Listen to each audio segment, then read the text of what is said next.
A fortnight ago, the United Kingdom Business and Property Court, that's the commercial court, presided over by Justice Butcher, granted a British gas firm, Process and Industrial Development Limited, P&ID, their request to enforce a March 2013 award by a district circuit court in Washington, D.C. against Nigeria.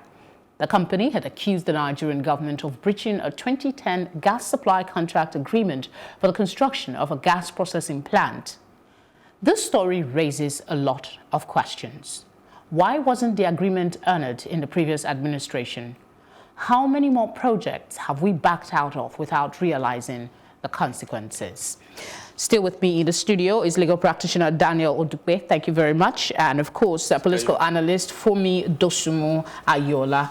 Thank you very much for staying with us. Now, our business correspondent explained to me while we were talking about this earlier today that the nation's total public debt stands at 24 billion, trillion naira. Now we add this to the mix. Finance Minister says the ruling will have unpleasant effect for every Nigerian. What really does she mean by this? Just in layman's terms, what could be the implication for the common Nigerian? The implications are multifaceted, So basically, if they succeed in enforcing that judgment, it will not mean that, first and foremost, you have the issue of pride. It's a slap on our face as a sovereign nation, that this is happening. Then the second of all, if you look at our external reserves and the amounts that, they're about to, enforce, how are we going to exactly pay for it? Will it be out of the already shrinking, national reserves that we have? Number three, which is the third issue I'm going to, is the fact that it will affect investors' confidence, because it now means that, look, you have a judgment hanging over your head that to that amount of money, and then your external reserve is what it is currently. It's going, because at the end of the day, it is the common man, me and you, that is going to bear the brunt of that kind of thing, because it will affect a lot of things. You might not have a situation whereby investors continue to pull out the money because the confidence level will really reduce. The implications are multifaceted, if you ask me. They are quite multifaceted. Does this have the potential of, pushing this country back to recession? First of all, I think the Minister of Finance was too hasty in making the statement that she made. We haven't even. Okay, maybe she's not a legal person. So first of all, a British court tells me that they would either pay a certain amount or forfeit the assets of Nigeria. Now, if you ask me, right, it's an act of war if you want to take over the assets of another country. If you read the eighth Act of War by Paul Goodman, it tells you one of the acts of war is taking over the assets of another country. It means that by order, a Nigerian court can tell a British company to forfeit British assets. That's part of the argument that was put forward. Sorry, but before you continue with your thought, let's watch the video of the minister. Okay. Let's take a look at this video and then we'll be right back. Not, and I repeat, is not about to lose any of its assets to P&ID. There is no imminent threat to Nigeria's assets. In the first instance, the enforcement of the award cannot even commence now, because the judge in the UK court ordered that the P&ID cannot enforce the judgment against Nigeria until after the court resumes from its current vacation. The federal government therefore wishes to use this opportunity to assure Nigerians that there is no immediate threat to Nigeria's assets, and as has been wrongly interpreted by a section of the media. In challenging the award, the federal government relied upon an expert report analyzing the damage given to the P&ID. The experts concluded that the damages were, 1, clearly unreasonable and manifestly excessive and exorbitant. 2, that the damages went far beyond any legitimate protection of the commercial interest of the P&ID. That the damages were completely wrong and obviously unjustifiable. As you rightly know very well, Federal Ministry of Petroleum Resources is not a producer of gas. Gas products are produced by IOCs, international oil companies, NPDC, and perhaps NNPC. So when you conceived, sign, and execute a contract for the supply of gas products without involving IOCs, NPDC, and NNPC as a party to that agreement, you know very well that there are a lot of questions to answer arising from the execution of that agreement. So these, among others, gave rise to insinuations of perhaps certain criminal and fraudulent conspiracies right from the conception of the agreement. So this award that is unreasonable, that is excessive and exorbitant, is also unfair and is an assault to each and every Nigerian.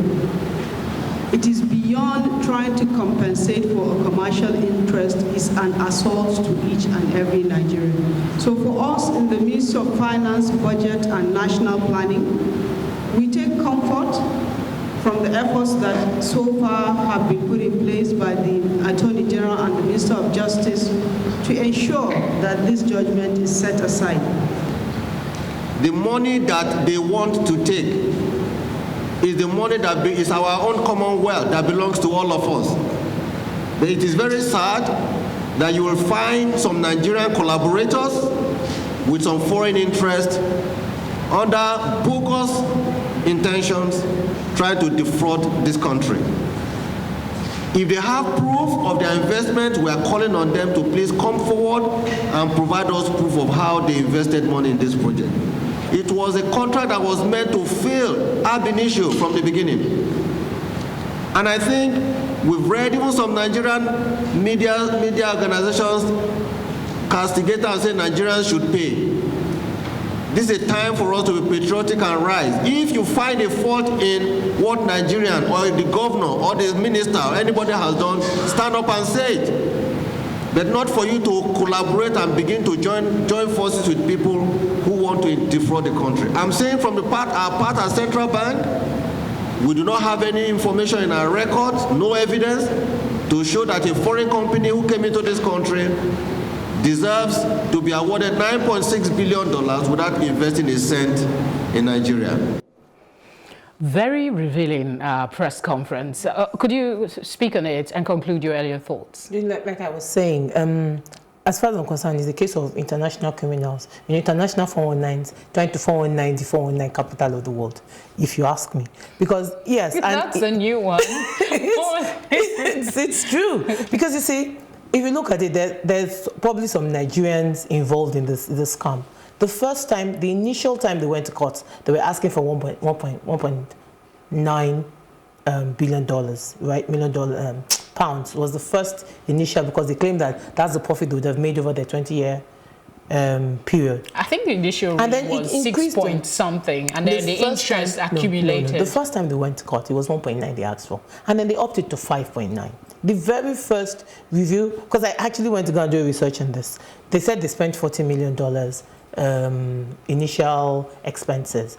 No doubt, payment to certain Nigerians who are now pushing them. And then they asked for 1.9 billion for their 20-year profit. And then suddenly they moved it to 5.9 billion. Profit for 20 years. Which country, in which sector are they making 5.9 billion pounds? The arguments that, all those government ministers, representative poked holes at the arguments that the tribunal used to rule on that verdict. Does this imply that they're going to appeal? And if they are using the same argument, among which is the fact that Nigeria as an entity cannot be overruled by a foreign court, that they don't have jurisdiction, the agreement, I don't know if I'm getting it right, that the agreement was under Nigerian law. So why are they trying to give them fine or award fine? That doesn't seem to make any sense. What are the options? I like your question, because obviously you have successfully poked loophole in whatever they're trying to do, basically. So if you know that they can't enforce, then why are you panicking? I mean, it's because you know that they can enforce. That's why you're panicking. Now, was there an agreement? Yes. Was it signed on behalf of Nigeria? Yes. This issue throws to the public domain several challenges, several issues that, you know, is facing us as a nation. And if we need to issue, I think it calls for sober reflection. I think excuse me, sorry. The first thing we should find out is who are the people who are allowed to sign. We'll come to that. We have a former Attorney General. It doesn't matter. I think we need to find out. Let him conclude his Absolutely. It doesn't matter because, well, a nation is something that has legal personality in international balance. It's not my business that, you know, somebody is in power now. You're not, as long as somebody signed on behalf of your country, was an agreement? Yes. You know, and then which we need to be careful. So what actually happened was that they went to the tribunal. There was an arbitration clause in the agreement, and they went to the to the tribunal. That's the arbitration tribunal, and then an arbitration award was given. You know, and then this award was given in 2017. These people that are coming forth to give us a press conference, what happened when the award was given in 2017? That's 2 years ago. They went to sleep. Those are the issues that we should be talking about. How are things conducted? The issue of transparency. Who signs the agreement? You know, did they consult the right people? I agree with the CBN governor. The CBN governor, even the Attorney General of the Federation, when he said, "Oh, this is not the right party." But as far as this person signed on behalf of Nigeria, what can we do? I mean, what are our options as a legal? Okay, so obviously they're going to appeal. But again, the chances are slim because, like you rightly asked, if they cannot, because they can actually enforce that issue. Because how can they enforce? No, that's my question. You know, let me explain to you. Let me explain to you. It's like in a bank, you have authorized signatory, right? There's a memo to release some certain monies to certain people, and then the signature, just with authorized signatories, no name, and 2 people sign. If those 2 people are not the authorized signatories to the bank, that no matter where they take it to, right, that paper is not going to stand. They can sign as, but if the bank if they're not in the list of the bank authorizing signatories approved by CBN, right, then... So what I'm trying to explain is that, first of all, we need to find out who signed it. Are those people authorized to sign for Nigeria in a deal? I mean, when the president wanted to do the €1 billion bond, it took the National Assembly almost a year to get the approval out. So is that amount of money something that the Ministry of Petroleum Resources can single-handedly approve? Well, those are the things we need to look at first of all, and I'm sure that's why this. I mean, like you said, they went to sleep for two years. I honestly think that it was a case of this thing can't fly. Because let's be very honest. Okay, let's a case of. Okay, so basically now these are legal arguments that you're bringing up. Now, so I'm not even delving into that yet. Because at the end of the day, this argument you need to put it before the court. The court needs to agree with you. So my argument simply is that if they go on appeal and they lose, and maybe they go to the next court, the House of Lords, which you find out whatever it is, and they still lose, under international law, we have an obligation to abide by the agreement. That's the way it is. Can a Nigerian court, forgive me, can a Nigerian court issue an order for a British company to pay? It depends on, I think it also depends on where the contract was signed. The contract was signed in Nigeria. Actually, the issue here was that, like I said, there was an agreement. There was an arbitral clause in the agreement. The agreement said that even though Nigerian law will be the basis, but the arbitral seat will be in London, and that will give them jurisdiction. And that happens every now and then. If you are going to a country, because these guys, they're international investors. They're coming to this.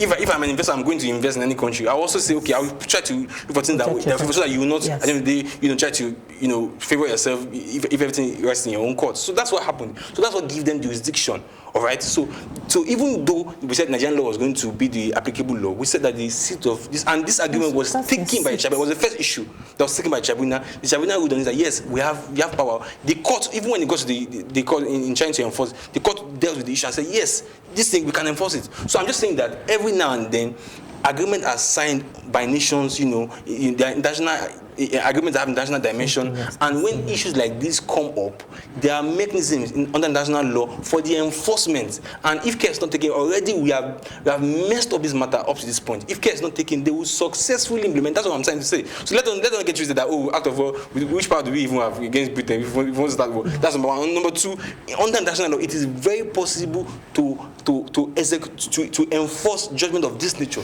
Okay, let's hear her, because we're I remember clearly that before this got to a UK court, they had presented it at a US court, who threw it out.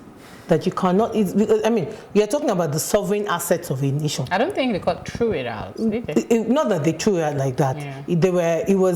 The court declared it here. So what I'm saying is that you cannot come and decide that you want to take over the sovereign assets of a nation. It's an act of war. It means that the UK is deciding to start a war. And that's the honest truth.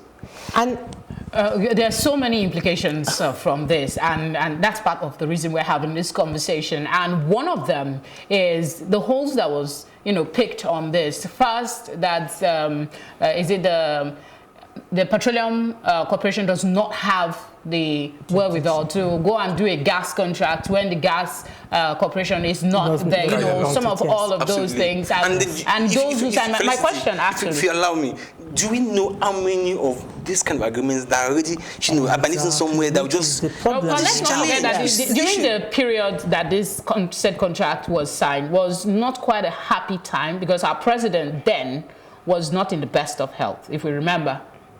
There are so many issues. Yes, it was January 2010. Yes, I think it was not. It was January 2010. There were a lot of issues about that. But that was not where I'm going. I'm going to the question that was raised by Malami. He says there is need for an independent investigation as quick as possible. Yeah, but we've had a whole lot of independent investigations in this country.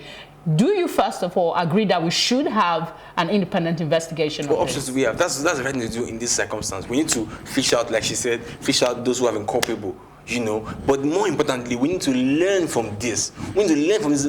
My biggest worry is the fact that if we investigate properly, there are several other messed up arrangements and agreements that entered into on behalf of Nigeria that are time bomb waiting to explode. Exactly. Things are not done the proper way. In this agreement as well, one of the on this particular saga, one of the issues again is the way we act. There's no way.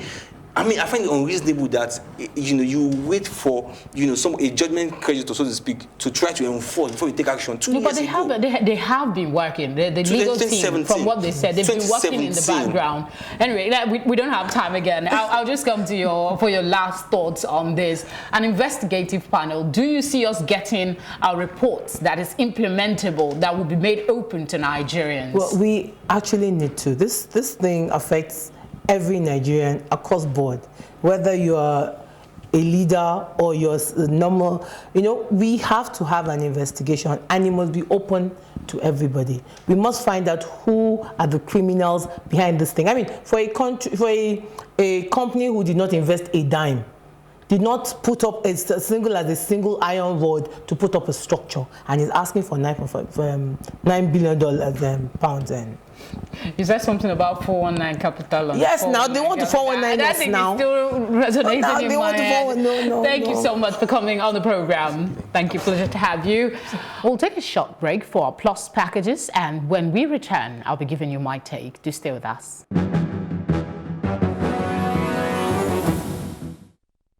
Counter-terrorism experts have tasked security agencies to ensure the adherence of the rights of Nigerians during counter-terrorism operations. This was stated at a session organized by the Clean Foundation in Abuja, which x-rayed counter-terrorism legislation in the country and its impact on the protection of the rights of Nigerians. It went further to state that those who violate the rights of the public should be punished. They also called for training and retraining of serving personnel. The introduction of national working documents such as National Security Strategy, National Counter-Terrorism Strategy, National Cyber Security Strategy, and Terrorism Prevention Act are to improve the role of federal agencies, ultimately making them more human rights security focused. The National Human Rights Commission is involved in the Preventing and Countering Violent Extremism program, which is being coordinated by the Office of the National Security Advisor. It is against this backdrop that the Clean Foundation and the National Human Rights Commission reviewed counterterrorism laws and documents based on the findings from the field and produced a finalized standardized tool for assessing citizens' perception and awareness on countering violent extremism strategies and legislation in Nigeria. This workshop, therefore, is intended to make public the policy statement on CBE legislation issues and police accountability. The workshop is structured to offer opportunity of engagement between and among the state security actors, civil society organizations, and the media. I recall when I was a commander in Yola for the Air Force, where we launched all our aircraft for the counter-insurgency operation in the Northeast.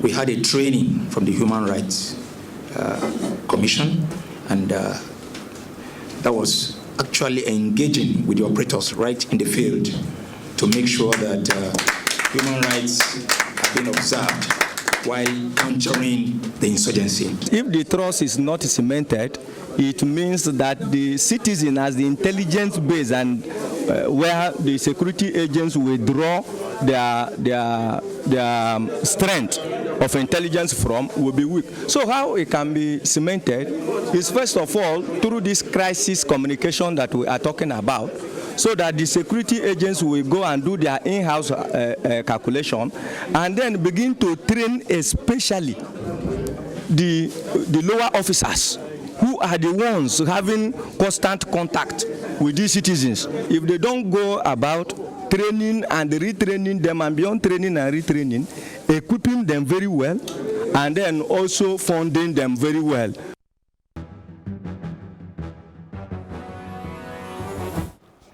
This is not the first time there's been calls to revisit Nigeria's constitution. Many argue it breaches the true principles of federalism. It entrenches corrupt practices and impunity in governance and is a relic of the military era. I agree. Even after 3 amendments, the Constitution is yet to address the real issues of our federation.